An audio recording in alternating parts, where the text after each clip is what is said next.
pasado sábado, 2 de abril, se conmemoraron 40 años del inicio de las acciones bélicas en las Islas Malvinas, que derivaron posteriormente en la guerra, que concluyeron con la muerte de más de 600 jóvenes argentinos.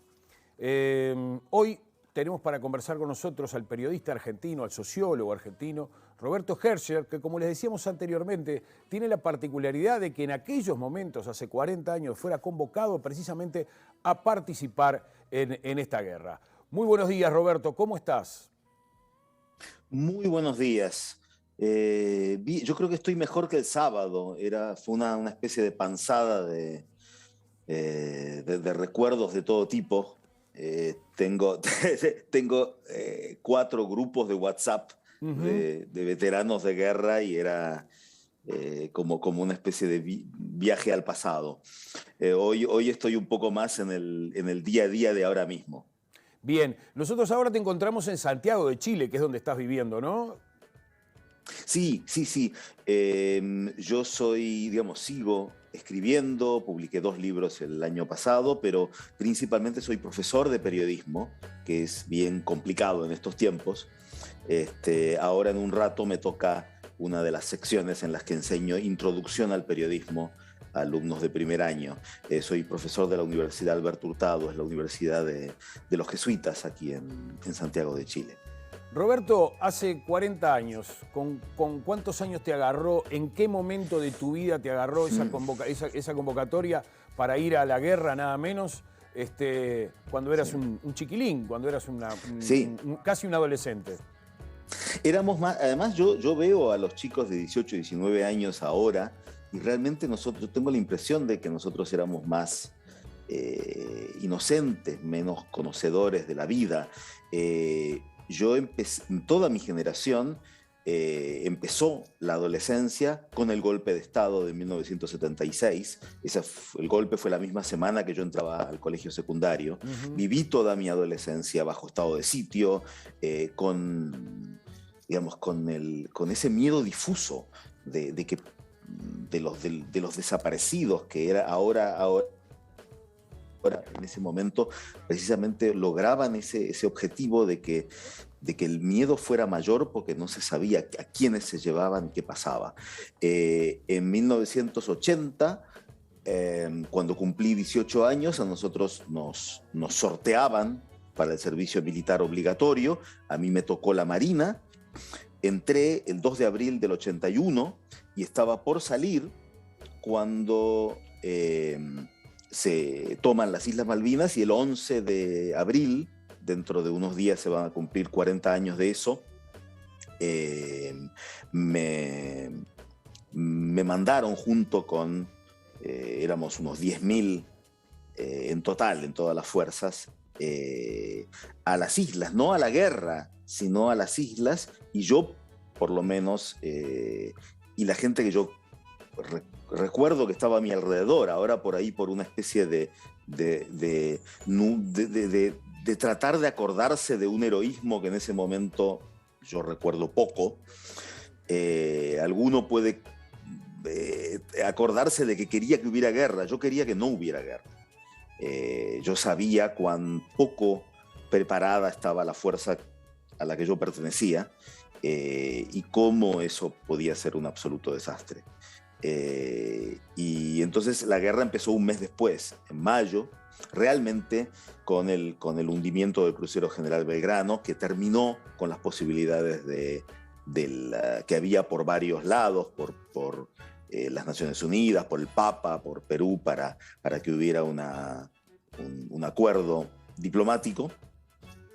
Y ahí es donde empezó la guerra en serio, y ahí es donde vinieron los combates, los muertos, y después las pesadillas. En aquel año 1982 gobernaba en la Argentina una junta militar comandada por Leopoldo Galtieri, que precisamente muchos recuerdan aquel acto en Plaza de Mayo en donde se arengaba a la población diciendo, bueno, vamos a la guerra o estamos en la guerra contra Inglaterra, la gente aplaudía mucho, pero en un momento porque nosotros, el gobierno de Argentina, y ahí la gente silbaba, eso mostraba también un poco la división que existía. Por un lado el nacionalismo, de que querían que las Malvinas, y obviamente fueran argentinas y se ganaran una guerra, pero por otro lado también estaba la franca oposición hacia lo que era el gobierno militar, ¿no?, de los argentinos. Y también en el medio la manipulación de los medios de comunicación. Contanos un poco, incluso hasta en perspectiva, cómo se vio todo aquello que fue tan duro, porque termina con una derrota militar, pero con una derrota además que fue en forma, por otra parte, como si se trasladara a otros aspectos, era una derrota muy fácil, o que Argentina perdió muy fácil, más allá de la cantidad de víctimas que hubo, ¿no? Sí, sí, sí. Sí, hubo, digamos, en ese sentido, yo, digamos, como te dije, realmente hubiera preferido que no hubiera tenido que producirse el heroísmo de algunos, pero sí, realmente a los que les importa eso, yo creo que no es justo decir que fue una derrota fácil. Interesantemente, tal vez la rendición más fácil fue la primera de las Islas Georgias, de parte de uno de los más famosos torturadores y genocidas, el entonces teniente Alfredo Astiz. Él se rindió sin disparar un solo tiro, pero sí hubo pilotos de la Fuerza Aérea y algunos regimientos en donde realmente lucharon, digamos, fácil porque realmente no tenían chances. Eran, digamos, eran conscriptos como yo, que no teníamos instrucción militar y que no teníamos ropa, no teníamos armamento. Ellos atacaban de noche con anteojos de visión nocturna que no tenían los soldados argentinos que estaban en el monte, que es como pelear con los ojos vendados. Pero el tema, yo creo que esto que vos decís lamentablemente no fue muy visible en ese momento, el tema de esa separación. Hubo un acto valiente de las madres de Plaza de Mayo, que iban con un cartel que se los quitaron y se los rompieron inmediatamente. Las Malvinas son argentinas, los desaparecidos también. Y eso fue, digamos, en la mayoría de los medios eso nunca apareció, y si lo hizo fue para criticarlas, ¿no? El tema de que en una guerra los que ayer criticaban al gobierno o por las violaciones a los derechos humanos o por su plan económico, del que todavía en Argentina se sufren las consecuencias. El problema es que en la guerra el que antes era un crítico o un rival se convierte en traidor a la patria, porque todos tienen que estar en todo con el gobierno. Eso es lo que se está viendo en este momento en la Rusia de Putin, y eso es lo que pasa todo el tiempo en países en guerra. Por eso a los autócratas les gusta tanto ese espíritu de guerra. Eso es lo que usó Margaret Thatcher para perpetuarse en el poder después. Y yo creo que eso me parece que en la construcción de una democracia viable es lo que a mí, como periodista, como profesor de periodismo, el tema de volver a aquella vieja frase de que en la guerra la primera víctima es la verdad. Es una de las cosas que yo me quedo, de lo que tenemos que recordar. ¿Para qué nos sirve que hace 40 años hubo una tragedia que causó y sigue causando mucho sufrimiento? Recién decías que la primera víctima en cualquier guerra es la verdad, y eso sucede desde el fondo de los tiempos. Y una última reflexión te pido sobre justamente ese tema, y que fue la manipulación de los hechos por parte de muchos medios de comunicación, que llevaron a tener una falsa percepción por parte de la opinión pública. Sí. Sí, era, digamos, desde el principio hasta el final, los medios habían mentido a su antojo yo creo que desde antes, pero sobre todo desde el golpe de Estado del 76. Los medios estaban censurados, los medios críticos habían sido cerrados, más de 100 periodistas están desaparecidos. en la dictadura, los medios tenían que mandarle ascensor, pero eso desde antes de la guerra, ¿no? Eso era lo habitual en la dictadura. Y entonces se fabricaban cosas. Hay una gran periodista que en estos días, esta semana, está organizando un congreso en la Universidad de Buenos Aires junto con la Universidad de Cardiff en Gran Bretaña para entender qué pasó en la guerra.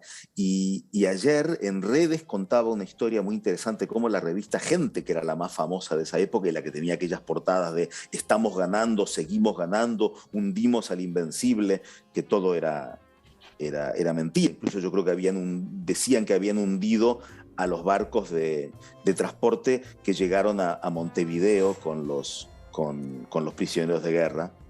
Y esa fue como un poco la participación y la forma en que los uruguayos pudieron ver la mentira sobre todo, para mí, una de las más terribles mentiras era una serie de artículos sobre qué bien que estábamos los conscriptos en Malvinas, y mostraban a chicos que seguramente fotos tomadas en estudio en Buenos Aires, con ropa recién planchada, comiendo rico.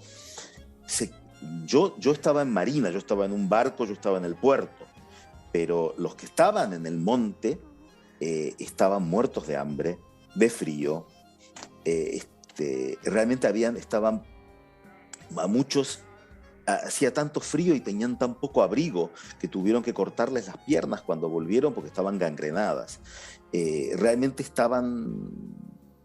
fue heroico la resistencia que intentaron hacer porque estaban perdidos desde el principio, y los militares, que los mismos militares de la dictadura, los trataban de la misma forma que habían tratado a la población argentina durante los 6 años anteriores. La mentira fue algo que caló en los medios. Digamos, junto con eso digamos, vive, las Malvinas son argentinas, pero vos no sos mi presidente. Hay compañeros, cuando yo empecé a hacer periodismo a mediados de los años 80, que recordaban que ellos iban con las cámaras el día en que anunciaron la rendición y iban a criticar al gobierno en Plaza de Mayo, y se dieron vuelta a los camarógrafos y a los periodistas que los querían entrevistar y diciendo, ustedes también son culpables. A mí me queda eso.